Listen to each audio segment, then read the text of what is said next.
ब्रह्मानंदं परमसुखदं केवलं ज्ञानमूर्तिं द्वन्द्वातीतं गगनसदृशं तत्त्वमस्यादिलक्ष्यम् एकं नित्यं विमलमचलं सर्वधी साक्षिभूतं भावातीतं त्रिगुणरहितं सद्गुरुं तं नमामि।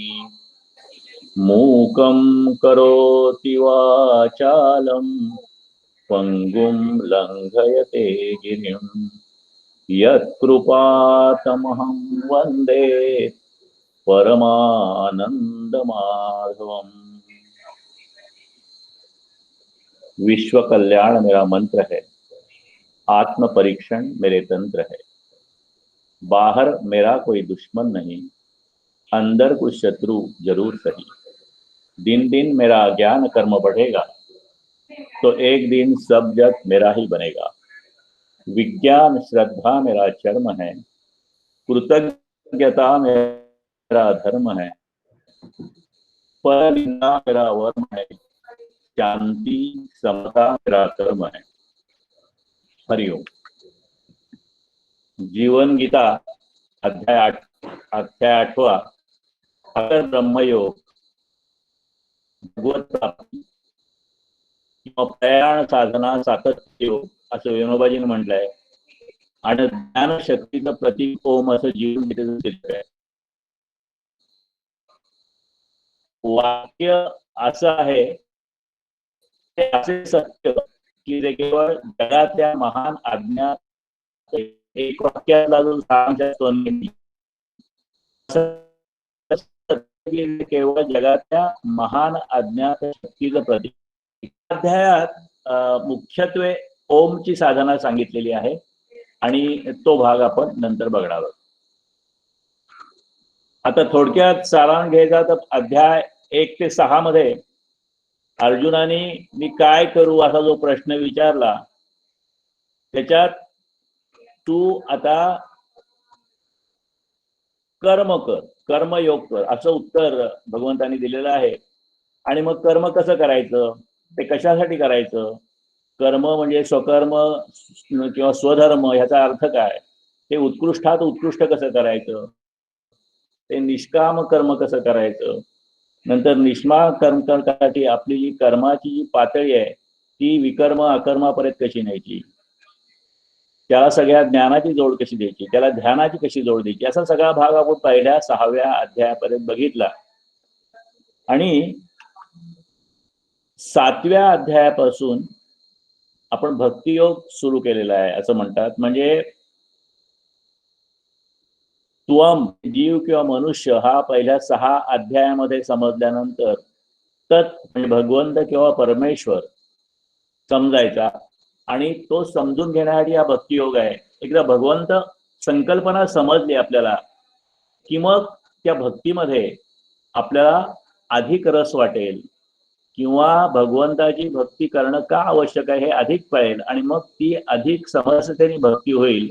म्हणून हा आपण 7 ते पुढचे 12 हे अध्याय बघतोय. आणि 7व्या आहे की ज्ञाता ज्ञेय ह्याच्या सामावलेलं आहे, परंतु ते कशातच नाही असं तत्व आहे, ज्याला परमात्म तत्व म्हणतात किंवा सत्य म्हणतात, परब्रह्म म्हणतात. त्या परब्रह्माला पाहण्याच्या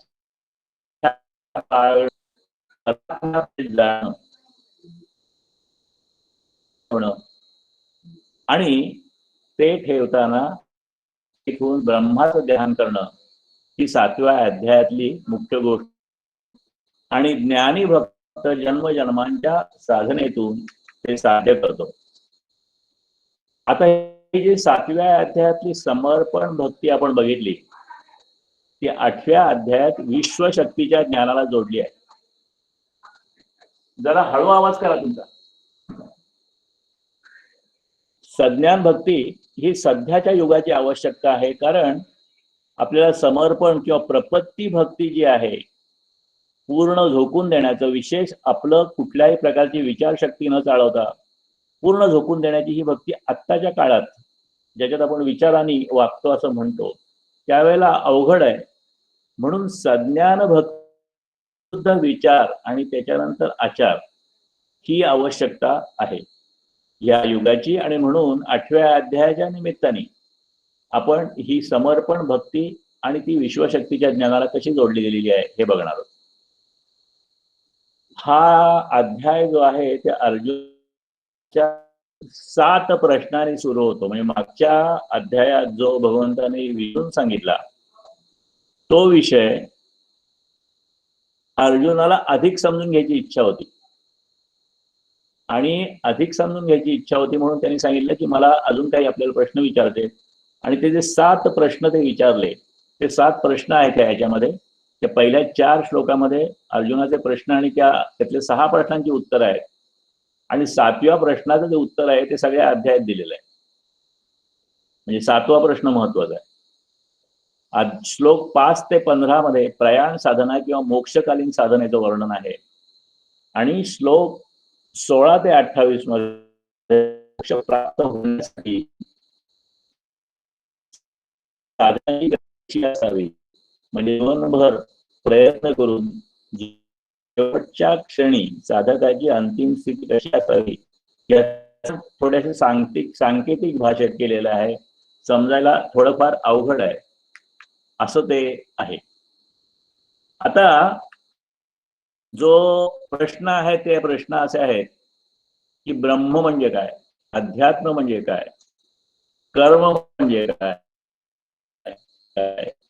अधिदैव कशाला म्हणतात, आणि शरीरातला आत्मा, हे 6 प्रश्न. परंतु सर्वात महत्वाचा जो प्रश्न आहे तो असा की चित्ताला वश केलेले मरणकाली तुम्हाला कसे जाणतात. आता ह्यातले जे 7 प्रश्न म्हणजे हे जे 7 प्रश्न आहेत त्याचे जे अध्याय आहेत ते असे आहे, म्हणजे श्लोक जे आहेत ते असे आहेत. ब्रह्म ते बोलिले काय, काय अध्यात्म कर्म ते, अधिभूत कसे सांग, अधिदैवते तसे, अधियज्ञ कसा कोण, या देही बोलिला असे, प्रयाणी ही कसे योगी, निग्रही तुझ जाणती. आता एक एक गोष्ट जी आपण समजून घ्यायची, या थोडक्यात समजून घेऊया. कारण हे प्रश्न जे आहेत ते एवढे किंवा यांचं उत्तर शेवटी जे आहे ते 7व्या प्रश्नातच येतं. ब्रह्म अनादि अनंत तटस्थ स्वसंवेद्य स्वरूप, सगुण आणि निर्गुण असं 2 प्रकार आहेत. म्हणजे परमेश्वराचं, परमात्म्याचं जे आनंदी अनंत तटस्थ स्वसंवेद्य स्वरूप आहे ते परमात्म्याचे 2 प्रकार आहेत. एक सगुण आहे आणि एक निर्गुण आहे. आणि त्याच्यात गणपतीचं उदाहरण घेतलं आहे. गणपती आपण आणायचा, 1-2 दिवस, 5 दिवस, 10 दिवस ठेवायचा, म्हणजे ती सगुणाची पूजा करायची आणि पुनरागमनायच म्हणून त्या सगुणाचं विसर्जन करायचं आणि मग त्या अव्यक्त भक्तीची उपासना करायची. अशा प्रकारचं ते सगुण स्वरूप आहे. नंतर अध्यात्म जे आहे त्याचा आत एक शक्तीवर बसलेली आहे जिचा उपयोग करून जीवात्मा काम करतो. म्हणजे जीवात्मा, जीव जे आहे त्याच्यामध्ये एक विशिष्ट शक्ती बसलेली, तिचं नाव प्रत्यगात्मा आहे. प्रत्यगात्मा म्हणजे व्यापक प्रभूच्या चैतन्याचा थोडा अंश, म्हणजे परमात्म्याचा अत्यंत थोडा जो अंश त्याला आत्मा म्हणतात किंवा प्रत्यगात्मा म्हटलंय. आणि प्रत्यगात्मा म्हणजे स्वभाव किंवा आत्मा, आणि या शक्तीला ओळखणं आणि तिच्या अस्तित्वाची सतत जाणीव ठेवणं याचं नाव अध्यात्म आहे. आणि या अध्यात्माच्या निमित्ताने आपण परमेश्वराच्या आपल्याला उपलब्ध शक्ती विद्युल्लिनी आणि कुंडलिनी या स्वरूपात असते, ते मागच्या काही अध्यायातून बघितलं आपण. कर्म म्हणजे काय, तर प्राणी मात्रांच्या जीवनाला प्रगत करण्यासाठी केलेला प्रयत्न म्हणजे कर्म. अधिभूत म्हणजे नाशवंत जे पदार्थ आहेत ते सगळे अधिभूत आहेत. जे जे उत्पन्न होतं ते नाश पावतं, म्हणजे शरीर नाश पावतं, ही पृथ्वी नाश पावणार आहे, हे विश्व नाश पावणार आहे, हे सगळं अधिभूतामध्ये येतं. अधिदैव म्हणजे जीवात्मा अधिदैव आहे. अपरा प्रकृती जी जाणण्याची वस्तू आहे ती अधिभूत आहे, आणि जाणणारी जी पराप्रकृती तिला जीवात्मा म्हणतात, ती अधिदैव आहे. म्हणजे माणसाच्या जीवनाला जी कारणीभूत शक्ती आहे तिला जीवात्मा म्हणतात, ती अधिदैव म्हटलेलं आहे. आणि अधियज्ञ न करता केलेलं कर्म, लोकांच्या माहितीसाठी किंवा प्रसिद्धीसाठी मी कार्य करत नाही, तर मी माझ्या विकासासाठी प्रयत्न असं समजून कर्म करतो. आणि असं कर्म केलं तर त्याला अधियज्ञ स्वरूप प्राप्त होतं. अहंकार मुक्त, निरपेक्ष आणि नम्रतापूर्वक केलेलं कर्तव्य कर्म याला अधियज्ञ म्हटलेलं आहे. आता हे जे 6 प्रश्न आहेत आणि 7वा प्रश्न आहे त्याच्याबद्दल काही जे विचारवंतांनी लिहिलेलं असं आहे. गीतामृतम मध्ये पांडुरंग शास्त्री आठवले असं म्हणतात की अर्जुनानी या अध्यायाच्या सुरुवातीला भगवंताला 7 प्रश्न विचारला आहे, पण त्यातला जो शेवटचा प्रश्न आहे त्याचं उत्तर देताना भगवंतांनी हा सगळा 8वा अध्याय सांगितलेला आहे. आणि मग ते असं म्हणतात की अर्जुनाने विचारले 7 प्रश्न, पण त्याला प्रश्न विचारायचा होता, पण जे विचारायचं ते एकदम विचारलं असतं तर भगवंतांना असं वाटलं असतं की अर्जुनाचा मोह अजून गेलेला नाही, म्हणून इकडचे तिकडचे प्रश्न विचारून शेवटी अर्जुनाने 7वा मुख्य प्रश्न विचारला. आणि मुख्य प्रश्न आहे ज्याचं भगवंतांनी विस्ताराने उत्तर दिलंय तो असा आहे की चित्ताला वशक केलेले मरणकाळी तुम्हाला कसे जाणतात. म्हणजे ज्यांनी चित्त पूर्ण ताब्यात घेतलेलं आहे, चित्तवृत्ती निरोध झालेला आहे, आणि ते चित्त पूर्ण ताब्यात किंवा मन पूर्ण ताब्यात, विचार पूर्ण ताब्यात असलेले आहेत ते लोक मरणकाळी म्हणजे शेवटच्या जी काही घटिका असते आयुष्याची त्या ठिकाणी तुम्हाला कसं जाणतात, असा तो प्रश्न आहे. आणि पुढे त्यांनी असं म्हटलेलं आहे की अधिक वैदैवत, अधिभूत, अध्यात्म हे सगळे जे काही जे आहेत ते 6 प्रश्न पहिले, ते भेद जे आहेत ते अगदी पूर्वीपासून चालत आलेले आहेत. आणि परमेश्वराच्या ज्या वेगळ्या वेगळ्या कल्पना आहेत त्याच्यापैकी खरी कुठली आणि त्यातलं तथ्य काय हा प्रश्न तेव्हाच निघालेला असून सर्व देवतांच्या मध्ये, सर्व यज्ञामध्ये, सर्व देवात अंतर्यामी व्यापन राहून त्यांना न समजतही त्यांना खेळवणारा एकच परमात्मा आहे असं बृहदारण्यकोपनिषदात सांगितलेलं आहे. म्हणून थोडक्यात अर्थ असा होतो की सगळ्याकडे प्रत्येकाचा अर्थ जरी वेगळा वेगळा असला तरी प्रत्येकाच्या ठिकाणी एकच तत्व आहे, ते म्हणजे मी आहे किंवा परमेश्वर तत्व आहे असं त्याचं थोडक्यात उत्तर दिलेलं आहे. आणि म्हणून चित्ताला वश केलेले मरणकाळी तुम्हाला कसा जाणतात हा जो प्रश्न आहे त्या प्रश्नाचं अत्यंत महत्वाचं जे उत्तर आहे ते या अध्यायात दिलेलं आहे. आणि ते इथपासून सुरू होतं. 5वा आणि 7वा जे श्लोक आहेत आपण आता जे म्हणणार आहोत तिथे. अंतकाळी हि माझेची चित्ती स्मरण राखुनी, देह सोडो निगेला तो मिळे मजन संशय. म्हणून सगळा काळ मज आठव झुंज तू, मन बुद्धी समर्पुनी मज निशंक पावसी. आयुष्याच्या अंतकाळी शेवटच्या क्षणाला जो माझं स्मरण करीत शरीर असा जो मनुष्य असेल किंवा असा जो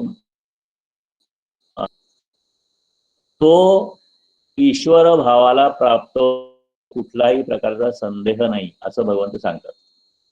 आता हे जे मृत्यू आहे, मृत्यू म्हणजे आयुष्यात येणारा मृत्यू, पण त्याच्या अगोदर सुद्धा 4 प्रकारचे मृत्यू आपण अनुभवत असतात असं पांडुरंग शास्त्री म्हणतात. त्यातला एक पहिला म्हणजे दैनिक मृत्यू.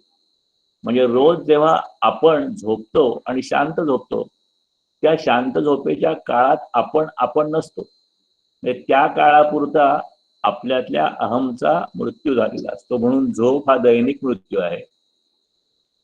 नंतर आयुष्यामध्ये जन्मापासून म्हातारपणापर्यंत एक एक स्थिती बदलत असते.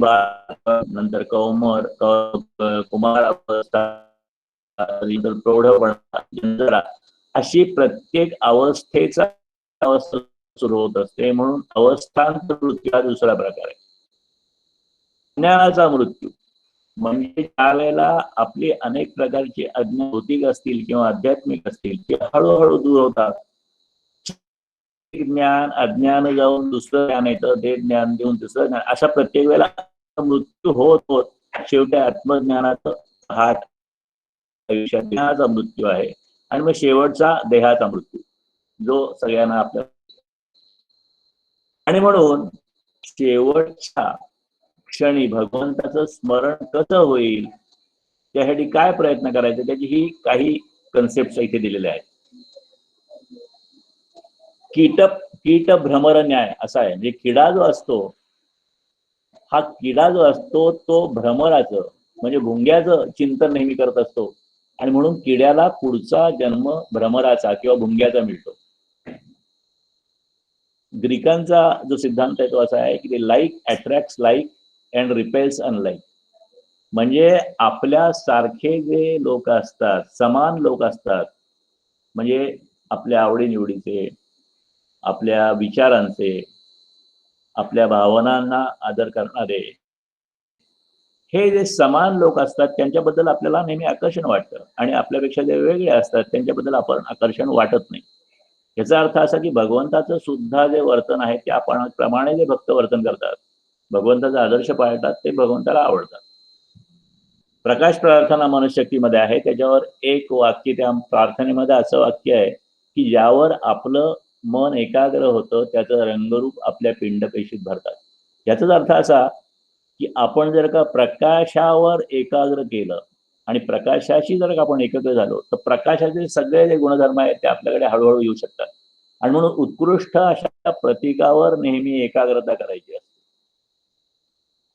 कुठे भगवा झेंडा असेल, कुठे राष्ट्रध्वज असेल, कुठे प्रकाश असेल, कुठे ओंकार असेल, कुठे सद्गुरूंचं रूप असेल, कुठल्या देवाचं प्रतिमा असेल, जे आपल्याला योग्य वाटतं आणि जे आपल्या दृष्टीने उच्च आदर्श आहे त्याच्यावर आपण एकाग्रता केली तर आपलंही जीवन उच्च स्तुतीला जातं. आणि हा जो शेवटचा भाग आहे नामस्मरण, नामस्मरणाचं खूप महत्व आहे अध्यात्मामध्ये आणि विशेषतः विशेष पद्धतीने भक्ती मार्गामध्ये.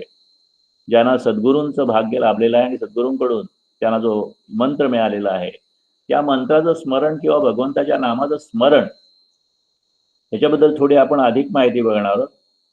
ज्याचं आपण अखंड विचार करतो, चिंतन करतो, तो विषय सतत मनासमोर येतो आणि त्या विषयाच्या आकाराचं आपलं मन होतं. म्हणून त्याचं सतत चिंतन करा, ते मनासमोर येईल. म्हणून भगवंत सांगतात तू माझं अखंड चिंतन कर. आणि भगवंताचं अखंड चिंतन, थोडं पाणी, भगवंताचं अखंड चिंतन म्हणजे भगवंताचे जे गुण आदर्श आहे त्या आदर्शाचं आचरण करण्याचा प्रामाणिक प्रयत्न. हे आपण मागे सुद्धा बघितलं की श्रीरामाचे गुण आहेत, हनुमानाचे गुण आहेत, दत्ताचे गुण आहेत, मारुतीचे गुण आहेत किंवा गणपतीचे गुण आहेत. त्यांच्या त्यांच्या चरित्रात त्यांच्या त्यांच्या गुणवैशिष्ट्य आणि त्यांनी जी थोर कार्य केलेली ते दिलेली आहे त्या पद्धतीने आपण आपलं जीवन आखायचं. अशा पद्धतीचं ते नामस्मरण. म्हणजे फक्त एकीकडे नाव घ्यायचं आहे आणि आपलं लक्ष दुसरीकडे असं नाही, त्या नामाप्रमाणे आपल्याला आदर्शाचं वर्तन सुद्धा करता आलं पाहिजे. आता या ठिकाणी संत तुकारामांची नामसाधना नावाचं एक छोटं पुस्तक बेलसरे, बाबा बेलसरेंनी लिहिलेलं आहे, पूज्य बेलसरेंनी. त्याच्यातले काही भाग आपण घेतलेले आहेत. तुकाराम महाराजांनी आपल्या नामाच्या अभ्यासाचे, म्हणजे आता थोर संत तुकाराम महाराज, त्यांना जगद्गुरू पण म्हणतात, की त्यांनी जो अभ्यास केला नामाचा, त्याने जी भक्ती केली आणि त्याच्यातून त्यांना जे अनुभव आले त्या अनुभवाचं अगदी छान पद्धतीने चित्र उभं केलेलं आहे, शब्दचित्र उभं केलेलं आहे. आणि त्या सगळ्या शब्दचित्रावरून असं लक्षात येतं की नामाचा अभ्यास हा सुद्धा एक प्रकारचा योगच आहे, क्रियायोग आहे. त्या नामाच्या अभ्यासात साधनेचं अंग आहे, एक वैराग्याचं अंग आहे, निस्वार्थी प्रेमाचं अंग आहे. ईश्वराचं नामस्मरण अखंड नामस्मरण हा तुकारामांच्या अध्यात्म जीवनाचा प्राण आहे. आणि अगदी भाषेत सांगायचं म्हटलं तर आत्मा अनात्म विवेक म्हणजे काय? आणि आत्मा काय नाही, अनात्मा काय ह्याचा विवेक, आणि जे अनात्म दृश्य आहे त्याच्याबद्दल वैराग्य म्हणजे टिकणारं नाही, जे आत्मस्वरूप नाही, जे नाशवंत आहे, त्या सगळ्याबद्दल तीव्र वैराग्य, ह्या दोन चाकावर तुकारामाची अखंड साधना झालेली आहे आयुष्यात. आणि म्हणून त्यांनी जे काही अनेक अभंग लिहिले त्यातले काही अभंग आपण आज या निमित्ताने बघणार आहोत. नकळे ते कळो येईल उगले, नामे या विठ्ठले एकाचिया. न दिसे ते दिसो येईल उगले, नामे या विठ्ठले एकाचिया. न बोलो ते बोलो येईल उगले, नाम या विठ्ठले एकाचिया. न भेटे ते भेटो येईल आपण, करिता चिंतन विठोबाचे. अलभ्य तो लाभ होईल अपार, नाम चिरंतन म्हणता वाचे. तुके जीव असक्त सर्व भावे, तरतील नावे विठोबाच्या. म्हणजे शेवटच्या क्षणी सुद्धा भगवंताचं आपल्याला आठवण येण्यासाठी आयुष्यभर काय करायचं त्याच्यासाठी तुकाराम महाराज सांगतायत की विठोबाच्या नामस्मरणाने जे कळत नाही ते आपोआप कळायला येतं. म्हणजे काय लाभ होतात? विठोबाच्या नामस्मरणाने जे दिसत नाही ते आपोआप दिसायला लागतं. विठोबाच्या नामस्मरणाने जे बोलता येत नाही ते आपोआप बोलायला येतं. विठ्ठलाचं चिंतन केल्याने जे भेटत नव्हतं ते आपोआप भेटायला येतं. निरंतर नामस्मरण केल्याने अलभ्य आणि अपार लाभ होतो. म्हणजे जे जे आपल्याला पाहिजे, जे जे आपल्याला शक्य नाही पण आपल्याला हवंसं वाटतं आणि जे चांगलं आहे ते सगळं नामस्मरणाने शक्य होतं. पण सामान्य जीव जे आहेत ते प्रपंचामध्ये सर्वांगाने आसक्त झालेले आणि मनाने गुंतलेले असतात, ते जीव सुद्धा विठ्ठलाच्या नामस्मरणाने तरुण जातात असं तुकाराम महाराज म्हणतात. दुसरा जो हा अभंग आहे तो आपल्याला सगळ्यांना माहिती आहे. गोविंद गोविंद मना लागली छंद, मन गोविंद ते काया, भेद नाही देवातया. आनंद ले मन प्रेमे पाझरती लोचन, तुका म्हणे आळी देवी नुरेची वेगळी. आता इथे तीन गोष्टी ज्या भजनाच्या सांगितलेल्या आहेत आणि शेवटच्या ओळीमध्ये एक छान दृष्टांत दिलाय त्यांनी. गोविंद गोविंद असा म्हणजे भगवंताच्या स्मरणाचा ध्यास जर का मनाला लागला तर शेवटी माणसाचा देहच भगवंत स्वरूप होऊन जातो आणि मग त्याच्यात आणि भगवंताच्यात भेद उरत नाही. मन आनंदाने भरून जातं, कारण भगवंत आनंद स्वरूप आहे. तो आनंद डोळ्यावाटे प्रेमाश्रूंचं रूप घेऊन न्हावू लागतो.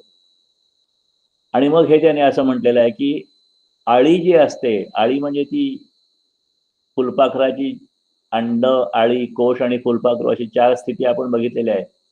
तशी जी अंड्यातून बाहेरली आळी असते ती कुंभारणीचा म्हणजे त्या माशीचा जे फुलपाखरू स्वरूपात असतं त्याचा तिला ध्यास लागलेला असतो. आणि मग त्या ध्यासामुळे ती हळूहळू स्वतंत्र आळी न राहता कुंभाराणीच बनून जाते. अशा पद्धतीने आपण जरी जीव असलो आणि आपण जरी शरीर रूपात असलो तरी त्याला जर का परमात्म्याचा लाभ लागला तर तो जीव सुद्धा परमात्मा स्वरूप बनून जातो असं या अभंगात तुकाराम महाराज सांगतात. आता नामस्मरणावर स्वतः बेलसरे ह्यांनी जो संदेश दिलाय तो थोडक्यात असा आहे. बेलसरे आपल्याला सगळ्यांना माहिती असतील की बेलसरे हे गोंदवलेकर महाराजांचे खूप मोठे शिष्य आहेत आणि ते स्वतःही आत्मज्ञानी होते आणि त्यांनी अनेक पुस्तकं छान लिहिलेली आहेत साधकांना उपयुक्त अशी. त्याच्यातल्या एका पुस्तकातल्या एका म्हणजे त्यांच्या आयुष्यातल्या शेवटच्या भागात म्हणजे साधारणतः 90वर असताना त्यांनी हे सांगितलं आहे की विश्वाला चालवणारी जी अज्ञात शक्ती आहे, जी शक्ती आपल्याला सुद्धा चालवत असते त्याला नियती असं म्हणतात आणि नियतीला संत प्रारब्ध असं म्हणतात. म्हणजे प्रारब्ध म्हणजे आपल्याला आपल्या आयुष्यात पूर्वकर्मानुसार जो भाग भोगायला लागतो तो. आता या नियतीवर पूर्ण श्रद्धा ठेवून जीवन जगणं सामान्य माणसाला फार कठीण जातं. कारण ही नियती किंवा प्रारब्ध आपल्या जीवनात काय उलथापालथ करेल याचा अंदाज कुणालाच करता येत नाही. अपेक्षेप्रमाणे जीवन कधीच चालत नाही. अपेक्षेच्या अनेक पेक्षा वेगळं, आता फार अगदीच उदाहरण द्यायचं म्हटलं तर हा कोरोना, हा कुणाला वाटलं होतं येणार म्हणून, पण अशी उलथापालथ घडत राहते. म्हणून ज्या व्यक्तीमध्ये विश्वशक्ती साकार होते अशा सद्गुरूंना मनात दृढतेने धरणं हा जीवनातली काळजी, भीती आणि असुरक्षितता नाहीशी करण्याचा रामबाण उपाय आहे. असं बेलसरे म्हणतात की हे मी जीवनात अत्यंत स्पष्टपणे शिकलो आहे. आपल्याला अज्ञाताची किंवा नियतीची इच्छा काय आहे ते कळत नाही,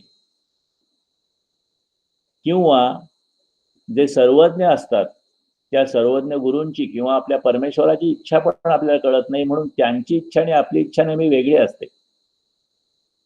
त्यामध्ये संघर्ष निर्माण होतो आणि तो नाहीसावा म्हणून आपण जी आपली इच्छा आहे ती भगवंताच्या किंवा सद्गुरूंच्या इच्छेमध्ये विलीन करण्याचा अभ्यास करावा. अर्थच असा की भगवंतांनी जी दिशा दाखवलेली आहे किंवा सद्गुरूंनी जी दिशा दाखवलेली आहे त्याप्रमाणे कर्म करावं.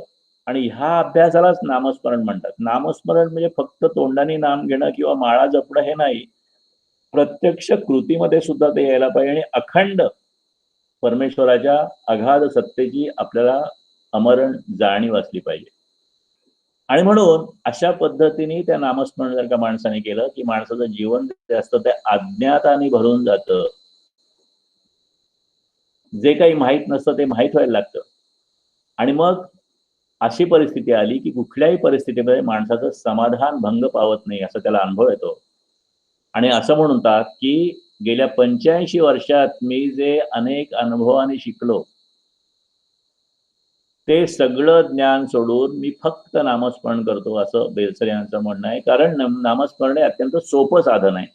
अर्थात सोपं वरवर वाटणारं, फार सोपं नाहीये. प्रयाण काळी स्थिर चित्त राखे, प्रेमे तसा योग बळे कसूनी, भ्रूसंगमी प्राण जडून ठेवी, तेव्हा मुळे मिळे त्या पुरुषास दिव्य, जे घो किती अक्षर वेद वेत्ते, विरक्त यत्ने मिळती जयास, जे ब्रह्मचर्ये पद इच्छिताती, ते सांगतो मी तुझ तत्वसार. 10वा आणि 11वा श्लोक आहे या अध्यायातला.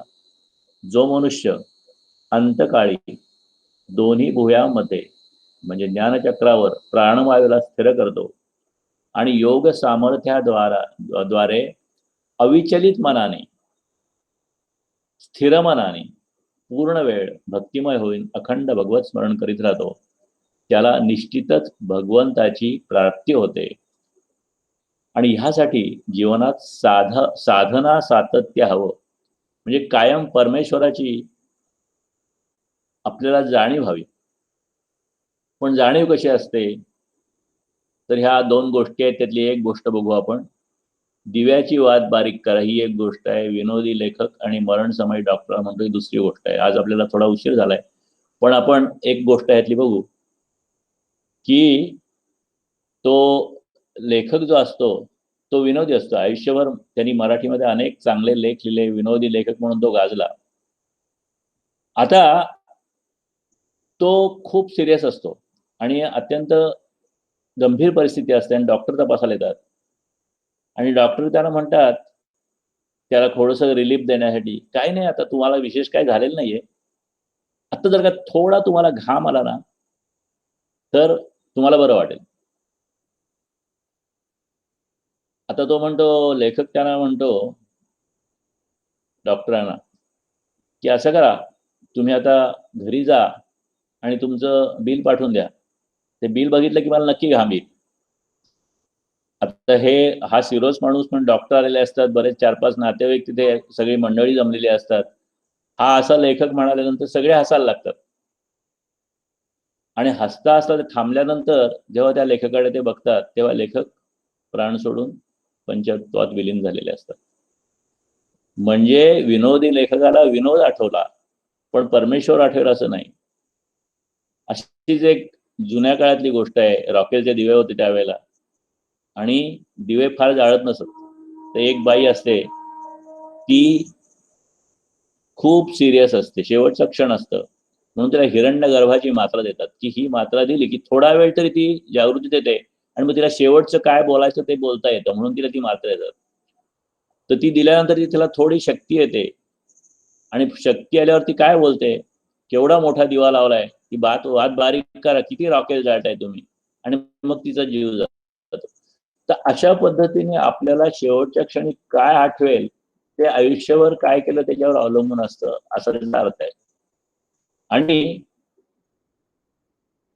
त्याच्यासाठी अनन्य चेतता पाहिजे हे 14व्या श्लोकात सांगितलेले आहे. अनन्य चेतता म्हणजे काय, म्हणजे भगवंताला बोलावशील तुम्ही, जेव्हा भगवंताला साथ घालाल, हाक द्याल, त्यावेळी आपल्या अंतःकरणात कुठलाही दुसरा भाव असेल, म्हणजे कुठलाही जरी विचार असेल फक्त भगवंताशिवाय, तर तो अनन्य चेतता नाही. हेतूशिवाय कारणाशिवाय जो भगवंताची उपासना करतो म्हणजे त्याला काही नको आहे, त्याला भगवंत पाहिजे एवढीच इच्छा आहे, अमुक हेतूसाठी भगवंताची कृपा हवी अशातला भाग नाही. अशा पद्धतीने जो भगवंताची उपासना करतो आणि भगवंत सदा सर्वदा बरोबर आहेत असा जो बोध 100% बाळगतो त्याला अनन्य चित्त असं म्हणतात आणि त्याला भगवंत मदत करतात. अनन्य चित्त जो नित्य स्मरे मज निरंतर, सदा मिसळला योगी तो सुखे मज पावतो. आता हा शेवट होईल, तो शेवटचं क्षण चांगलं होण्यासाठी काय करायचं ह्याच्यावर विनोबानी फार छान दिलेला आहे भाग, तो आपण काही बघू.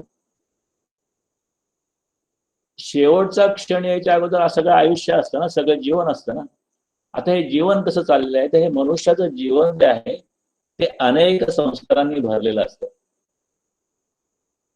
जन्मापासून मृत्यूपर्यंत ज्या ज्या गोष्टी आपल्या जीवनात घडतात तो प्रत्येक प्रसंग, तो प्रत्येक क्षण आपल्याला संस्कार देत असतो.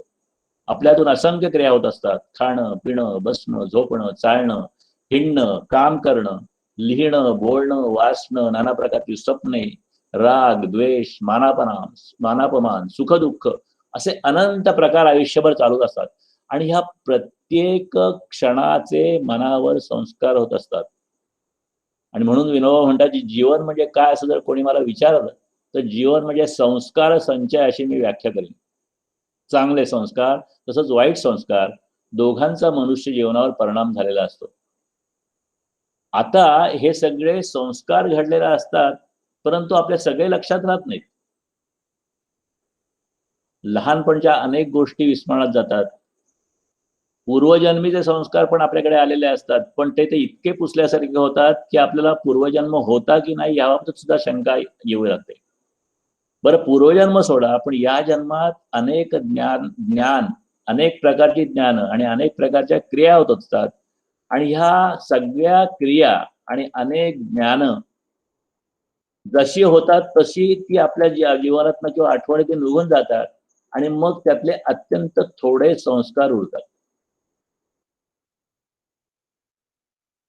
कसं आहे की रात्री म्हणजे दिवसभर आपण जागे असतो 8 तास 10 तास 15 तास, पण रात्री झोपताना दिवसात जे काही अत्यंत महत्वाचं घडलं असेल तीच गोष्ट आपल्याला आठवेल. आठवडा गेला तर आठवड्याच्या शेवटी आठवड्यात जे महत्वाचं राहिलं ते आठवतं. पुढच्या 6 महिन्यात, वर्षात, 5 वर्षात, 10 वर्षात, 15 वर्षात असं करत करत करत अनेक गोष्टी घडलेल्या असतात. त्यातल्या अत्यंत थोड्या गोष्टी आठवणीत राहतात आणि हे ज्या प्रकट आठवणी असतात त्याचे संस्कार टिकत असतात परंतु स्मरणात राहत नाहीत. लहानपणीचे संस्कार मोठेपणी स्मरत नाहीत. स्वप्नात पाहिलेलं बरचसं जागेपणी ज्याप्रमाणे विसरलं जातं तसे पूर्वजन्मीचे संस्कार तर पार पुसल्यासारखे होतात. आता व्यापारी जसा असतो की तो अनेक वर्ष व्यापाराची उलाढाली, खरेदी विक्री हे करत असतो. परंतु अनेक वर्ष व्यापार झाल्यानंतर शेवटी काही हजारांचा, लाखांचा किंवा कोट्यांचा फायदा झाला एवढंच त्याच्याजवळ उरतं. आणि मग ह्या आयुष्याच्या शेवटी, व्यापाराच्या शेवटी जी काय गंगाजळी उरलेली आहे त्याच्यात नुकसान दिसलं तर छाती दडपली जाते. खूप नफा असेल तर आनंद होतो. आणि ह्याचप्रमाणे जीवनात संस्काराचे अनेक आकडे जाऊन शेवटी बलवान असा एखाद दुसरा संस्कार सागरूक उरतो. आणि जीवनाच्या व्यापाराचं ते उत्तर असतं. आणि ते संस्कार अंतकाळी आठवतात. आणि अंतकाळाचं स्मरण हे सगळ्या जीवनाचं जे आहे ते फलित आहे. म्हणजे जीवनाच्या शेवटच्या क्षणामध्ये आपल्याला जर काही आठवायचं असेल तर तो सर्वात प्रबळ संस्कार आठवतो. आणि आपल्या आयुष्यातला सगळ्यात प्रबळ संस्कार जर का भगवंताच्या संबंधित असेल तर आपल्याला भगवंताची आठवण होते. आता हे जे आहे ते आपण थोडंसं व्यावहारिक बाबतीत किंवा थोडंसं तपशिलात बघू. त्यासाठी आपण हे 2-4 चार्ट घेतलेले आहेत. आणि त्याच्यामध्ये एक कन्सेप्ट जो लक्षात घ्या, त्याला एपिजेनेटिक्स अलीकडे सायन्समध्ये म्हणतात किंवा नेचर नर्चर असं पण म्हणतात. आणि आपल्या विकासामध्ये म्हणजे आता मेंदूचा विकास म्हणलेला आहे, कारण मेंदूचा विकास म्हणजे मेंदू हा आपल्या सगळ्या शरीराचा, शरीरात ज्या क्रिया चालतात त्याच्या राजा आहे. म्हणून तो जो आपला मेंदू विकसित असतो त्यामध्ये जसं आपल्याला मातापित्यांकडून आलेल्या डीएनएचा किंवा जीन्सचा वाटा असतो, म्हणजे अनुवंशिक जसा वाटा असतो, तसं आपण आयुष्य म्हणजे गर्भधारणेपासून आत्तापर्यंत जीवनात ज्या ज्या गोष्टीला किंवा परिस्थितीला समोर जातो त्या परिस्थितीला सुद्धा आपल्या या प्रक्रियेमध्ये महत्वाचा भाग असतो. तर जनुक हा नैसर्गिक निसर्गाचा भाग आणि परिस्थितीतून येणारी जी काही संस्काराची निर्मिती आहे किंवा परिस्थितीची निर्मिती आहे हा थोडाफार संगोपनाचा भाग आहे. आणि ह्या दोन्हीच्या ह्यानी दिवसादिवसात जीवन बनत असतं. आणि म्हणून त्याच्यामध्ये हा पुढचा चार्ट आहे की अंतर्गत काही काही फॅक्टर्स आहेत किंवा काही घटक आहेत आणि काही बाहेरचे घटक आहेत. म्हणजे आता जो इंटरनल फॅक्टर मध्ये काय आहे की जी व्यक्ती निर्माण झालेली आहे बालपणात, त्या व्यक्तीचे स्वतःचे काही वैशिष्ट्य आहेत ती घेऊन आलेली आहे. बरोबर. त्याच्यामध्ये त्या फीचर्स प्रमाणे म्हणजे त्या त्या आता एकाच घरात 2, 3, 4 मुलं असतील तर प्रत्येकाचे फीचर्स वेगळे असतात ना. त्याच्यामध्ये शरीर वेगळं असू शकतं, त्याच्या मुंडीची कॅपॅसिटी वेगळी असू शकते, मनाची धारणा वेगळी असू शकते, त्याच्या अंतर्मनाची धारणा वेगळी असू शकते. आणि ह्या सगळ्यामुळे माणसाचा वैयक्तिक स्वभाव मी डावी बाजूची बघतोय की लेफ्ट इंडिव्हिज्युअल नेचर जो तयार होत असतो. परंतु तो इंडिव्हिज्युअल नेचर हा इंडिपेंडेंटली डेव्हलप होत नाही. त्याच्याबरोबर बाहेरचे फॅक्टर्स ज्याला आपण नर्चर म्हणतो ते होत असतात. ते कुठले असतात की त्या मुलाला कुठल्या पद्धतीचे आई लाभलेले आहेत, काय घरातलं वातावरण आहे, शेजारी पाजारी कसे आहेत, नातेवाईक कसे आहेत, शाळेत कोणते शिक्षक कसे आहेत, तो कुठल्या व्यवसायात असलेल्या लोकांच्या संपर्कात आहे. असं मिळून त्या एकीकडे त्या व्यक्तीचं मूळ स्वभाव किंवा मूळ स्वभाव असतो आणि मग हा वातावरणाचा स्वभाव असतो.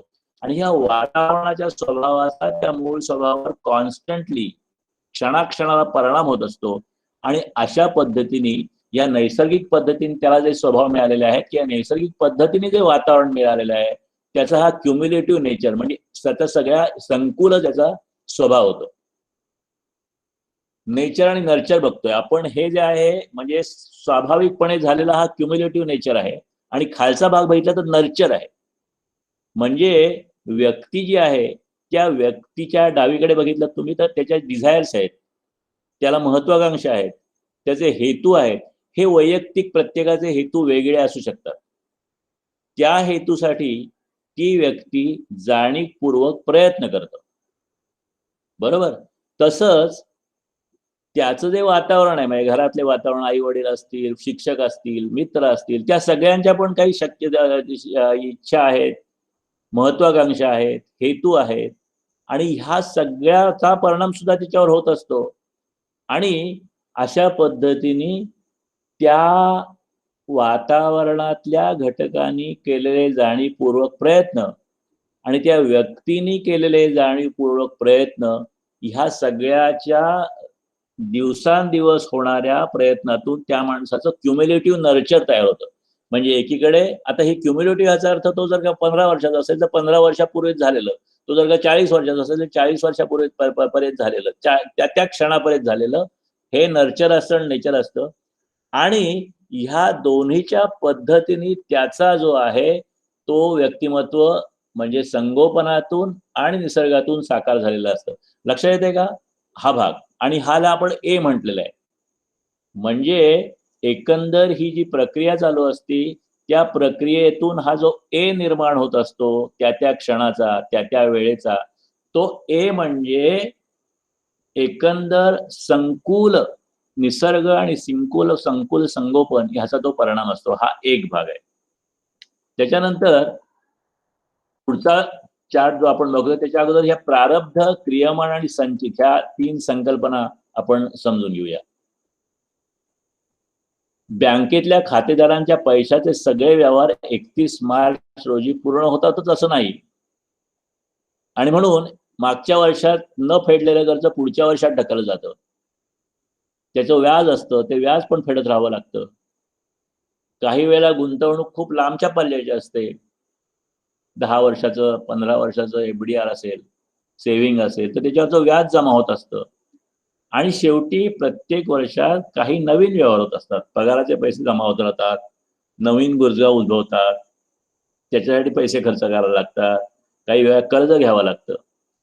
अशा पद्धतीने काही प्लस आणि काही मायनस करत करत जसा पैशाचा हिशोब तयार होतो तसा कर्माचा हिशोब सुद्धा तसाच तयार होतो. आता हे जे कर्म आहे त्याचं आपल्या ज्या जीवन पद्धती म्हणजे किंवा आपल्या जे तत्वज्ञान आहे त्याच्यामध्ये 3 प्रकार मानलेले आहेत. त्यातलं संचित म्हणजे साचलेलं, भूतकाळात केलेलं, मागच्या काळात केलेलं आणि साचून राहिलेलं असं सगळं कर्म ज्याच्या बेरीज आणि वजाबाकीचा हिशोब अजून पूर्ण झाला नाही ते सगळं संचित म्हटलं जातं. आपण ते चार्टमध्ये बघू नंतर. दुसरं जे आहे प्रारब्ध म्हणजे हे साचलेलं जे कर्म आहे त्यापैकी काही भाग आपल्यासमोर प्रारब्ध म्हणून क्षणाक्षणाला येत असतो आणि या संचित कर्माप्रमाणे ते प्रारब्ध घडत असतं आणि ते प्रारब्ध आपण जगत असतो, त्याचा अनुभव येत असतो. आणि ते प्रारब्ध अनुभवत असताना आपण जी प्रत्यक्ष क्रिया करतो त्याला क्रियमाण म्हणतात. आणि या क्रियमाणातून शेवटी आयुष्यात संचित निर्माण होतं. म्हणजे क्रियमाण चालू क्रिया, संचित चालू क्रियेतून निर्माण झालेला एकंदर परिणाम, त्या संचितापैकी प्रत्यक्ष आपल्याकडे अनुभवाला येणारा भाग म्हणजे प्रारब्ध असं थोडक्यात म्हणता येईल. जन्मजन्मांतरी केलेली चांगली वाईट कर्म साचलेले असतात, तो संचय म्हणजे संचित. त्यापैकी जन्मात भोगण्याचा जो भाग असतो तो प्रारब्ध आणि या जन्मी आपल्याकडून होणारं कर्म म्हणजे क्रियमाण. संचित आणि प्रारब्ध याप्रमाणे क्रियमाण बनले नाही तर क्रियमाण आपण जितकं चांगलं बनवू तितकी चांगली भर संचितात पडून ते चांगलं होईल.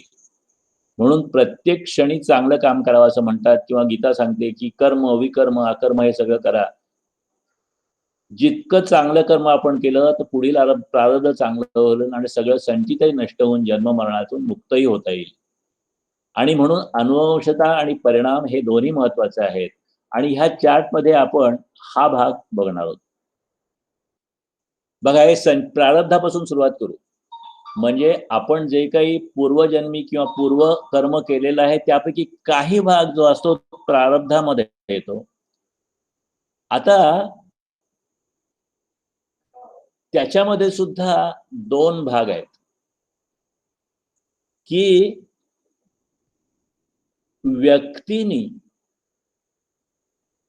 व्यक्ती जीवनात जगत असते, परंतु ही व्यक्ती आयसोलेशन मध्ये जगू शकत नाही. ही व्यक्ती जी आहे ही कुठल्या तरी वातावरणात असते किंवा परिस्थितीत जमत असते, बरोबर. आणि म्हणून ते जे प्रारब्ध येतं ते प्रारब्ध व्यक्ती संचित आधारित सुद्धा प्रारब्ध असतं आणि वातावरण संचित आधारित सुद्धा. म्हणजे जसं आपण जे कर्म करत असतो, जर आपण बघितलं संकल्प परिणाम जो क्रियामानाचा आहे त्याच्यामध्ये आपण जी क्रिया केली त्या क्रियातून संचित कसं निर्माण होतं ते आपण पुढे बघूया. की समजा आपण एक दिवस आयुष्यभरात काहीतरी काम करत असतो, प्रत्येक दिवशी करत असतो, प्रत्येक काळात करत असतो. आता त्या कामामधून एक तर सुख प्रसंग निर्माण होईल किंवा दुःख प्रसंग निर्माण होईल सर्वसामान्यपणे. सुख याचा अर्थ आपल्याला जे पाहिजे तसं झालं, दुःख याचा अर्थ आपल्या मनाच्या विरुद्ध झालं. आता हा जो सुख प्रसंग आला तर त्याच्यावर आपली प्रतिक्रिया काय असेल? या सुखात आपण शेफारून जातोय का सुख नम्रतेने घेतोय? या दोन गोष्टी असू शकतात. कारण सुख आल्यानंतर, यश आल्यानंतर अनेक लोक वेगळ्या पद्धतीने रिॲक्ट होतात, काही लोक वेगळ्या पद्धतीने. तसंच दुःखामध्ये सुद्धा आहे की दुःख झाल्यानंतर तुम्ही त्या दुःखाला कशा पद्धतीने सामोरं जाताय, की हा झालं दुःख, ठीक आहे, फार खचून गेला नाही माणूस, थोडा खचला परंतु मार्गी लागला. त्या दुःखातून सुद्धा त्यांनी चांगलं शोधलं की हा ठीक आहे, हे मला दुःख आलं, अपयश आलं, काय झालं, हे हे मला जमलं नाही, पुढच्या वेळेला मग काही. ही एक प्रतिक्रिया असू शकते. किंवा दुःखातून पूर्ण कोसळून झालेले लोक असू शकतात. अशा प्रकारे तिकडे पण दोन प्रकारच्या क्रिया असू शकतात. आता ही जी क्रियमाणामधून जे दोन प्रसंग निर्माण झाले त्याला आपण कसं रिॲक्ट केलं, त्याच्यातून आपलं संचित निर्माण होतं. लक्षात येत आहे का? हे व्यक्ती आधारित झालं आणि हे नॅचरली होतं, म्हणजे हे निसर्गाप्रमाणे झालं. परंतु ही व्यक्ती जी आहे ती मला जे संचित आलं त्या संचिताला सुधारण्यासाठी सुद्धा प्रयत्न करत असते. त्याला फ्री विल म्हणतात किंवा आपण निर्णय स्वातंत्र्य म्हणतो.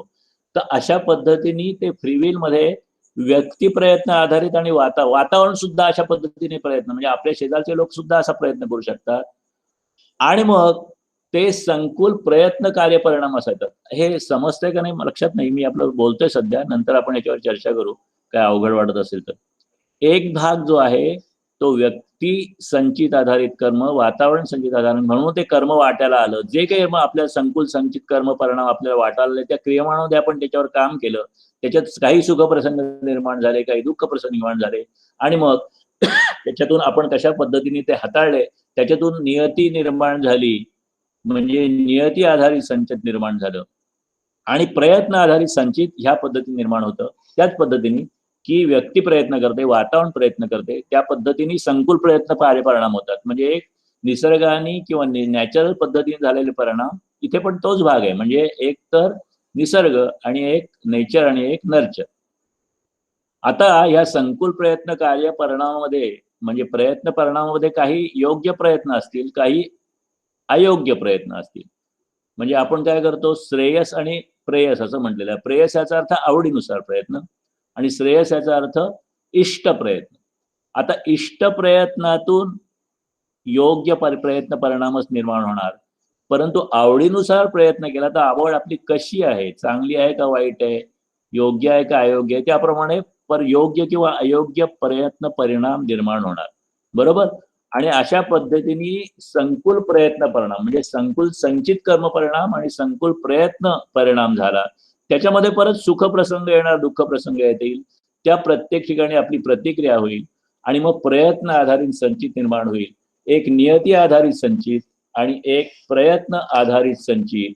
अशा पद्धतीने ही दोन्ही संचित निर्माण होते. संकुल संचित म्हणजे हे ब निर्माण होतं आणि पण ह्या ब प्रमाणे त्यातला काही भाग आपल्याला प्रारब्ध म्हणून व्यक्ती संचित, वातावरण संचित येतं आणि हा प्रयत्न संचित हा जीवनाचा आपला फ्रीविलचा भाग आहे. अशा पद्धतीने मगाशी आपण ए बघितलं, हा आता बी भाग झाला. आता पुढच्या ह्याच्यामध्ये आपण हा ए आणि बीचं काय होतं ते बघूया.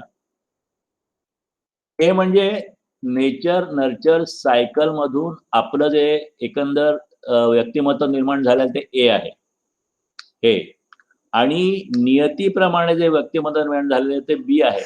अशा पद्धतीने आपण एकंदर ह्या संकुल नेचर नर्चर सायकलची नियती आणि ही नियतीच्या पद्धतीने नियती अशा पद्धतीने आपल्याला जे मिळतं प्रारब्ध, त्या प्रारब्धाप्रमाणे आपण आयुष्यभर वाटचाल करतो. त्यात गर्भधारणा पूर्वस्थिती असते, गर्भधारणापासून जन्मस्थिती असते, जन्मापासून मृत्यू असते, शैशव, कौमार्य, तारुण्य, प्रौढत्व, वार्धक्य, आणि ही सर्व प्रक्रिया क्षणाक्षणाला कणाकणाने घडत राहते, चढत राहते, जीवन प्रवास सुरू राहतो आणि अशा पद्धतीने शेवटी मृत्यूचा क्षण येतो. त्या मृत्यूच्या क्षणाला मन जे आहे, जे अजड आहे, शरीर आहे जे जड आहे, याची अलगता होते. म्हणजे शरीरापासून मन वेगळं होतं, मन जे आहे, जे अजड आहे, ते मुक्त होतं. शरीराचं कार्य संपतं. शरीराचं कार्य संपल्यानंतर त्या शरीराला योग्य पद्धतीने त्याची विल्हेवाट लावली जाते आणि मग ते पंचमहाभूतात विलीन होतं. आणि जे मन आहे, की जे मन शरीरापासून वेगळं होतं, ते आयुष्यभर जमा केलेलं जे संचित आहे त्यांनी, म्हणजे ह्या अ आणि ब चक्रामधून ज्या पद्धतीने वागणं झालेलं आहे आणि त्या शेवटच्या क्षणाला मनावर जे संस्कार झालेले आहेत, शेवटची जी सर्वात शिल्लक स्त्री शिल्लक राहिलेली आहे, ते घेऊन ते मन रिलीज होतं. आणि मग जर का त्याची देहबुद्धी आधारित इच्छा शिल्लक असतील, की माझं जीवनात हे राहिलं, माझं ते राहिलं, माझं ते राहिलं, किंवा नातेवाईकात जीव अडकला असेल, जे काही असेल, तर देह पद्धतीने जर का अडकला असेल, तर पुनर्जन्म शक्यता असते. आणि देहबुद्धीचा निराश झाला असेल, कुठलीही इच्छा शिल्लक नसेल, परमेश्वरचरणी सगळ्या इच्छा लीन झाल्या असतील, आत्मशांती मिळेल असेल आणि मोक्ष जिज्ञासेने आयुष्य जगलं असेल, तर त्याची हळूहळू मोक्षाच्या दिशेने वाटचाल सुरू होते आणि मग त्याला पुढचे जन्म त्या पद्धतीने मिळतात किंवा मिळू शकतात. ही मृत्यू पश्चात शक्यतेचा चार्ट आहे. आणि मग शेवटी जन्म, मृत्यू, पुनर्जन्म ही शेवटची जी स्लाईड आहे ती आपण बघण्याचा प्रयत्न करू. स्त्री बीज आणि पुरुष बीजातून फलित बीज निर्माण होतं. मग त्या फलित बीजामध्ये जन्म इच्छेने जे आलेलं मन आहे तिसरं, ते प्रवेश करतो आणि आई आणि वडिलांपेक्षा वेगळ्या अशा बालकाचा जन्म होतो. 9 महिने गर्भवास होतो. नंतर जन्मक्षण येतो. जन्मक्षणानंतर आयुष्याच्या विविध टप्प्यात वाटचाल होते. नंतर मृत्यू क्षण येतो. मृत्यू क्षणामध्ये जड आणि अजड विलग विलग होतं.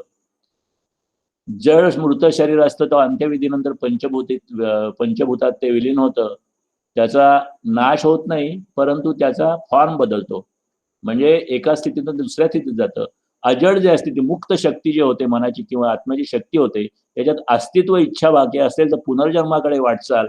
परत ते वरती चाललं बघा, ते जातं आणि मग तिथे त्या फलित बीजामध्ये ते शिरतं मन आणि जन्म होतो त्याचा कुठल्यातरी वेगळ्या आईबाबांच्याकडे. आणि हा दुसरा जो बघा अस्तित्वाची इच्छा पूर्ण झालेली आणि मुक्तीकडे जे वाटचाल होती, ते यथाकाल त्याला मोक्ष शक्यता निर्माण होते. म्हणजे शेवटचा क्षण येण्यासाठी किती पद्धतीने जीवन कॉम्प्लेक्स आहे आणि त्या पद्धतीने हे आपण थोडक्यात ह्या पद्धतीने समजून घेण्याचा प्रयत्न केला. मग काय करावं? तर जीवनाचं शेवटचं टोक मरणाकडे गेलेलं आहे लक्षात घेऊन, तो शेवटचा क्षण अत्यंत पावन, पुण्यमय, गोड याचा अभ्यास आयुष्यभर केला पाहिजे. उत्कृष्टातील उत्कृष्ट संस्कार मनावर कसे राहतील याचा विचार ज्ञान झाल्या क्षणापासून सुरू झाला पाहिजे. आत्मपरीक्षण रोज करीत गेलं पाहिजे. इंद्रिय, मन, चित्त काय करते याकडे बारकाईने लक्ष दिलं पाहिजे. आणि ज्या क्षणी आपलं चुकतं असं समजतं, त्या क्षणापासून सुधारायला सुरुवात केली पाहिजे. आणि तसं नाही केलं, तर वाईटाचा अभ्यास पुन्हा सुरू होतो. अनेक आकर्षण, भोग हे जाणीवपूर्वक मर्यादित ठेवून चित्ताला चांगला अभ्यास करण्याची गोडी लावली पाहिजे. चांगल्या गोष्टीत मन जाणीवपूर्वक गुंतलं पाहिजे. चित्त अशा ठिकाणी रंगलं पाहिजे, की चूक ज्या क्षणी लक्षात आली, आपलं चुकलं हे कळलं आणि लगेच सुधारणाला लागलं पाहिजे. चूक तर प्रत्येकाची होते. To err is human. पण ज्या क्षणी चूक कळली तो पुनर्जन्माचा क्षण, ते आपलं नवीन बालपण, ही सगळी विनोबांची भाषा आहे. ती जीवनाची नवीन सकाळ म्हणून प्रयत्न सुरू करायला हवेत. सदा सावध, स्वपरीक्षा आणि प्रगतीच्या मार्गावर वाटचाल, मग शेवटचा दिवस गोड होईल. जीवनाची परीक्षा उत्तम पद्धतीने उत्तीर्ण होऊन प्रगतीची वाट हाती येईल. पवित्र संस्कार उमटण्यासाठी उदात्त विचार मनात खेळावे, हात पवित्र कर्मात गुंतवावेत. आत ईश्वराचं स्मरण आणि बाहेर स्वधर्माचरण, हातांनी सेवा कर्म, मनात विकर्म असं अव्याहत करत राहिले पाहिजे. ज्यावर आपली दृष्टी एकाग्र होते, त्याचे गुण आपल्या पिंड पेशीत भरतात. म्हणून प्रत्येक क्षणाला एकाग्रता जी असेल ती चांगल्या विचारावर, चांगल्या गोष्टीवर व्हायला पाहिजे. आत्मपरीक्षणामध्ये ही सुधारणा हळूहळू घडत यायला पाहिजे. जीवनाचा शेवटचा क्षण आला की आत्मा जीवनाची शिल्लक आठवू लागतो. सर्व जीवनाचा संकुल कार्यपरिणाम म्हणजे ही शेवटची आठवण असते. आणि हे हे नीट समजण्यासाठीच ते आपण चार्ट तयार केलेले आहेत. आणि त्या संकुल वासनेप्रमाणे जीवाचा पुढील प्रवास ठरतो. अंतकालीचं स्मरण हे सर्व जीवनाचं फलित होईल. शेवटी जर का परमेश्वराची आठवण व्हायला पाहिजे असेल तर ती एकदम शेवटी होणार नाही. आयुष्यभर जर का ते केलं असेल तरच ती होणार. जीवनाचं सार मधून जीवनभर प्रयत्न असावा आणि मरणाच्या वेळेला जो संस्कार उमटावा अशी इच्छा असेल त्याला अनुसरून सर्व जीवनाचा ओघ वळवा. हा जो 8वा अध्याय आहे हा खूप प्रॅक्टिकल अध्याय आहे. म्हणजे आपल्याला जीवनाचा क्षण जर का शेवटचा चांगला करायचा असेल ते जी नियती आहे त्या नियतीला सुद्धा आपण बदलू शकतो आणि ते सुद्धा आपल्या प्रयत्नांनी आणि आपल्या जिद्दीनी आणि आपल्या काय म्हणतात सावधपणाने हे ह्याच्यात सांगितलेलं आहे. 8व्या अध्यायात हा सिद्धांत म्हटला आहे की जो विचार मरणकाळी स्पष्ट ठसठशीतपणे उमटला तोच विचार पुढच्या जन्मात बलबत्त ठरतो. या जन्माची शिदोरे घेऊन मरणाच्या मोठ्या झोपेनंतर फिरून आपली यात्रा सुरू होते. या जन्माचा अंत ती पुढल्या जन्माची सुरुवात म्हणून मरणाचे स्मरण सदैव राखून वागावे. इथे एक गोष्ट दिली एकनाथ महाराजांची की एकनाथ महाराजांना एक अत्यंत त्रस्त असा ग्रहस्थ भेटला आणि ते म्हणले तुम्ही नेहमी शांत असता, निर्मल असता, तुमचं जीवन साधं आहे, निष्पाप आहे. कसं मला काही सांगा ना, मला पण प्रयत्न करायचे, मलाही तसं वाटायचं मिळायला पाहिजे, काय करू मला सांगा. तर महाराज म्हणले माझं सोडा, पण मला एक आता तुमच्याबद्दल एक गोष्ट समोर तुम्ही आल्यावर स्पष्ट दिसते की 7 दिवसांनी तुम्ही आता मरणार आहात. तुमच्या आता आयुष्यात 168 तास बाकी आहेत. तर घरी जा आणि शांतपणे हे 68 तास घालवा आणि मला भेटा वाटलं तुम्हाला काय अडचण आली तर. तो गेला. 6 दिवस झाले आणि आला. म्हणाला महाराजांना जातो आता, शेवटचा दिवस राहिला, तुमचं दर्शन घ्यायला आलो. तर एकनाथ महाराजांनी विचारलं 6 दिवस झाले, किती पाप झाले तुमच्या हातून 6 दिवसात, काय काय वाईट गोष्टी झाल्या, किती त्रास झाला तुम्हाला. तो म्हणला काही नाही हो, सारखं माझ्या डोळ्यासमोर रोज मरण येतो आणि मरण असल्यामुळे मला कुठलीही वाईट गोष्ट करावीशी वाटली नाही. सारखा परमेश्वराचा जप करत होतो, सारखा शांत होतो, चिंतो, म्हणजे सगळ्या चांगल्याच गोष्टी घडल्या. मग महाराज म्हणले तुला उत्तर मिळालं काय करावं, तुम्हाला विचारलंस ना माझं जीवन शांत, तुला काय करावं, तुला काय उत्तर मिळालं. ते म्हणतात मनुष्य मरणाचं स्मरण टाळतो. जीवनाच्या प्रवासात अंतिम स्टेशन लक्षात राहत नाही. प्रवासात निघालोय आपण, पण प्रवासातच इतके आपण रमतो की आपला शेवटचा जो स्टेशन आहे तिथे आपल्याला उतरायचं आहे हे आपल्या लक्षात राहत नाही. वाढदिवस म्हणजे 1 वर्ष मरण जवळ येतं पण त्याचं जोरात सेलिब्रेशन होतं. प्रत्येक वाढदिवस इतका जोरात सेलिब्रेट केला जातो. खरं म्हणजे वाढदिवस म्हणजे 1 वर्ष आता मरण जवळ आलं आणि म्हणून तो धर्मजालांचा यक्ष प्रश्न आपण मागच्या वेळेला कुठल्या तरी एका अध्यायात बघितला होता की त्या यक्षाने प्रश्न विचारला धर्मराजांना की सर्वात मोठं जगातलं आश्चर्य कुठलं. त्याचं उत्तर धर्मराजाने असं दिलं होतं की माणूस हा मरणार आहे परंतु तो मरणार आहे हे कधीच लक्षात ठेवत नाही, हे मोठं आश्चर्य आहे. एक इथे एक रूपक दिलंय.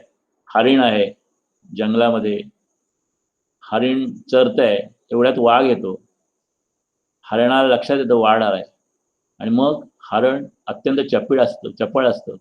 वाघ दिसल्यानंतर खूप जोरात धावायला लागतं. खरं म्हणजे वाघाच्या पेक्षा हरणाचाही जोर वेग जास्त असतो, पण यावेळेला मोठ्या मोठ्या उड्या टाकत वाघ येत असतो. पळता पळता हरिण थकून जातं, त्याची ताकद कमी पडते, त्याचा विवेक कमी होतो आणि मग वाघ तर पाठीमागून येत असतो, मरण जवळ येत असतं आणि आता त्या लक्षात येतं की आपण मरण टाळू शकत नाही. तो वाघाकडे पाहू शकत नाही म्हणून शेवटी काय करतं, मातीमध्ये तोंड आणि शिंग खुपसून डोळे मिटून उभं राहतं आणि मनात म्हणतं ये बाबा घाल झडप. मरण क्षण आलं की मनुष्य जीवनाची शिल्लक पाहू लागतो. मठ्ठ विद्यार्थी परीक्षेला बसतो, पेन घेतो, प्रश्नपत्रिका वाचतो, पण अभ्यास केला नसतो, उत्तर येत नाहीत, काहीतरी खरडतो, इकडे तिकडे बघतो, 3 तास संपतात, पेपर देतो आणि घरी येतो. आणि म्हणून परीक्षा म्हणजे जीवनाची परीक्षा पास करायची असेल तर जो अभ्यास करायचा तो अभ्यास आपण या अध्यायात बघतोय. त्या अध्यायाची दिशा काय आहे ती भगवंतांनी या अध्यायामध्ये समजून सांगितलेली आहे. आता हा प्रयत्न करत असताना म्हणजे सत्कर्म करत असताना किंवा साधनेला लागल्यानंतर जो प्रवास असतो तो अत्यंत स्मूथ आणि सोपा असतो का? तर अजिबात नाही. सत्कर्मातही प्रचंड संघर्ष आणि झगडे करावे लागतात. रात्रंदिवस आम्हा युद्धाचा प्रसंग, अंतर्बाह्य जग आणि मन असं संत तुकाराम म्हणतात. आत आणि बाहेर अनंत सृष्टी भरलेली आहे. म्हणजे बाहेर तर अनंत सृष्टी आहे, पण मनात सुद्धा मनाच्या व्यापाराची पण प्रचंड सृष्टी आत बाहेर चाललेली असते. कुठल्या क्षणाला कुठला विचार येईल, कुठली इच्छा येईल सांगता येत नाही. या सृष्टीशी परत मनाचा सारखा झगडा सुरू आहे आणि या झगड्यामध्ये प्रत्येक क्षणी जयच येईल असं नाही. जो अखेरपर्यंत टिकून राहतो तोच खरा. आणि म्हणून ते म्हणतात की भक्ती किंवा साधना हा सुद्धा एक वीराचाच भाग आहे. प्रयत्न म्हणजे तिथे सुद्धा खंदावीरच लागतो. यशापयश प्रसंग येत राहतील. अपयश आलं म्हणून निराश होण्याचं कारण नाही. आणि त्यांनी एक परत रूपक दिलेलं आहे की खूप मोठं एक झाड असतं, ते झाड तोडायचं असतं. तो तोडणारा जो असतो तो कुऱ्हाडीने तोडतो. 100 घाव 200 घाव काही पडत नाही. त्याला वाटतं ते तुटणार आहे का नाही, पण तो थांबत नाही. 1 दिवस 2 दिवस 3 दिवस प्रयत्न करतो आणि मग 5व्या 6व्या 7व्या दिवशी तो वृक्ष तुटतो. तो वृक्ष जेव्हा तुटतो तेव्हा त्याचं साध्य होतं. परंतु पहिल्या दिवशी जो पहिला घाव टाकलेला असतो की ज्याचा काहीच परिणाम झालेला नसतो, तो घाव अपेक्षित झालेला नसतो, तो फुकट गेलेला नसतो. म्हणून यश मिळणार आहे, मोक्ष मिळणार आहे, परंतु त्यासाठी जो प्रयत्न करणं हा जो भाग आहे तो प्रयत्न कायम चालू ठेवणं म्हणजे भक्ती आहे. आणि मग एक उपनिषदातलं वाक्य असावं तसं विनोबानी वाक्य टाकलेलं आहे, ते म्हणजे निराश होणं म्हणजे नास्तिक होणं. जो खरा आस्तिक आहे तो कधीही निराश होणार नाही, कारण त्याला माहिती आहे की ज्या पद्धतीने चालणार आहे जग त्याच पद्धतीने चालणार आहे. ह्या जगामध्ये परमेश्वर कुणावरही अन्याय करत नाही. ज्या अर्थी मला यश मिळत नाही त्या अर्थी माझे प्रयत्न कमी करतात आणि म्हणून मला प्रयत्न वाढवायला पाहिजे. आणि निराश जर का तुम्ही झाला तर तुमचा देवावरचा विश्वास कमी झाला, तुम्ही नास्तिक झाला असं होईल. अंतर्बाह्य जग आठवण जीवा ही अगोज पडती आघात येऊन या नित्य नित्य वारू तुका म्हणे तुझ्या नामाच्या बळे अवघ्यांचे काळे केले तोंड. पांडुरंगा, अशा परमार्थाच्या मार्गाने जाताना तुझ्या वाटेवर चालताना आम्हाला येथे अनेक कठीण प्रसंगांना तोंड द्यावं लागतं. इतकंच नाही, या संसारात रात्रंदिवस आमच्यासाठी जवळजवळ आता युद्धाचा प्रसंग आहे. तुकाराम महाराजांचं जर का जीवन चरित्र वाचलं तर आपल्याला लक्षात येईल की अगदी प्रत्येक गोष्टीत त्यांना संघर्ष करायला लागलेला आहे. संसारामध्ये, अध्यात्मामध्ये, सगळीकडेच. ते म्हणतात आमच्यावर महासंग्राम ओढवला आहे. बाहेर जग आणि आत्मन याच्याशी आम्ही दिवस रात्र युद्ध खेळत असतो, निरंतर झगडत असतो. इंद्रियावर अंकुश ठेवून मनाला आवर घालणं, त्यांचं षड्रिपासून संरक्षण करणं आणि दुसरीकडे या बाह्य जगात तेथील उपद्रवी लोकांसमोर व्यवहार करावा लागणं, त्यांना समज देणं, प्रसंगी त्यांच्याशी सामना करावा लागणं असा आमचा नित्यक्रमच होऊन गेलेला आहे. अशा प्रकारे दोन्ही बाजूनी आमच्या जीवावर रोज भयंकर आघात होत आहेत. सततचे हल्लूच चालू होते, पण आम्ही देखील निरंतर त्याच्याशी झुंजत असू. जसे ते येतील तसे आम्ही त्यांना परतून लावत असू. आणि म्हणून तुकोराबाई शेवटी म्हणतात, हे पांडुरंगा, हे विठ्ठला, परंतु तुझ्या नामाच्या जोरावर, तुझ्या भक्तीच्या जोरावर, किंबहुना तुझ्या नामाच्या आणि भक्तीच्या बळावर आम्ही या सर्व शत्रूंची तोंडी काळी करीत आहोत. किंबहुना तसे करण्याच्या कामी आम्ही आता संपूर्ण यशस्वी झालो. शेवटचा गोड व्हावा, शेवटचा गोड होण्यासाठी ते प्रयत्न करावे लागतात. त्या प्रयत्नाचा काही भाग आणि जीवनातली जी की प्रक्रिया चाललेली आहे त्या दिवसात काही 10-15 आणि मग त्याचा उपदेश, हा भाग आपण आतापर्यंत बघितला. या ठिकाणी आपला आजच्या या अध्यायाचा हा पहिला जो भाग आहे तो आपण पूर्ण करतो. आणि पुढच्या भागामध्ये जो आहे विषय तो आपण पुढच्या वेळेला घेऊ. त्याच्यामध्ये हा तो भाग आहे. ह्याचे वेगवेगळे अंग आणि मग प्रयत्न करत असताना कशा पद्धतीने साधना करावी, त्याला ओंकार साधनेची जोड कशी द्यावी, ओंकार साधनेने आपलं अंतर्बाह्य कशा पद्धतीने ओंकाराच्या ध्यानाने, ओंकाराच्या जपाने किंवा अन्य भक्तीच्या प्रकाराने काय पद्धतीने होतं. नंतर सगुण भक्त जे असतात त्या सगुण भक्तांची सुद्धा जी प्रगती परमेश्वर करतो किंवा त्यांना जे फळ होतं ते कसं असतं, निर्गुण निराकारांचं कसं असतं, आणि परमेश्वराला कुठला भक्त आवडतो, आणि काय पद्धतीने शेवटच्या क्षणी जो भक्त परमेश्वर स्वरूपी विलीन होतो किंवा लीन होतो किंवा परमेश्वर स्वरूप प्राप्त करतो, अशा प्रकारचा भक्त कसा असतो हा पुढच्या भागामध्ये आपण बघणार आहोत.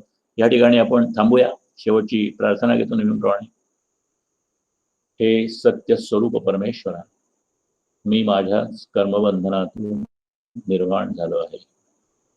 या कर्मबंधनातून सोप्या खोट्या रीतीने सुटून जाण्याचा कोणताही मार्ग नाही. अर्थात ही जी जाणीव आणि ज्ञान मला नव्यानेच प्राप्त होते आहे त्या मर्यादेपर्यंत मी दररोज सर्वांगाने अधिकाधिक शुद्ध होत आहे. हे परमेश्वरा, ही सद्बुद्धी, प्रेरणा आणि ज्ञान तू माझ्या सतत कायम ठेव. हरिओम तत्सत. ब्रह्मार्पणमस्तु. हरिओम. या ठिकाणी आपला आजचा भाग